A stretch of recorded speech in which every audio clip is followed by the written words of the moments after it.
Are the oils you're cooking with secretly harming your health?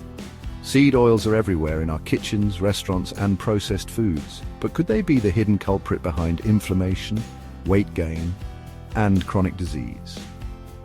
Stick around because today we're uncovering the truth about seed oils and what they're really doing to your body. First, what exactly are seed oils? These are oils extracted from plant seeds like canola, soybean, corn, sunflower, safflower, and grapeseed. They're cheap, have a long shelf life, and a high smoke point, making them a food industry favorite. But are they good for us? That's where things get controversial. The main issue with seed oils is their high omega-6 fatty acid content. While our bodies need omega-6s, we also need omega-3s for balance.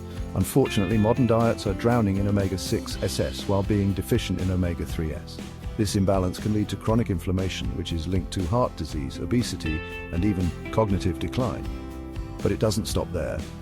When seed oils are heated, they oxidize, creating harmful free radicals. These unstable molecules attack our cells, leading to premature aging and diseases like cancer. Studies even suggest they can disrupt metabolism, contributing to insulin resistance and weight gain. So should you avoid all seed oils? Not necessarily. Cold-pressed and unrefined versions of certain oils, like sesame and sunflower oil, retain more nutrients and aren't as damaging, but highly processed, refined seed oils, those are the ones you'll want to watch out for.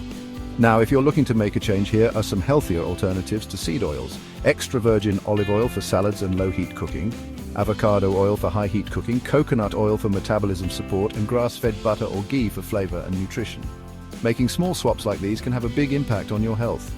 So what do you think? Are you ready to ditch seed oils and make the switch to healthier fats? Let me know in the comments.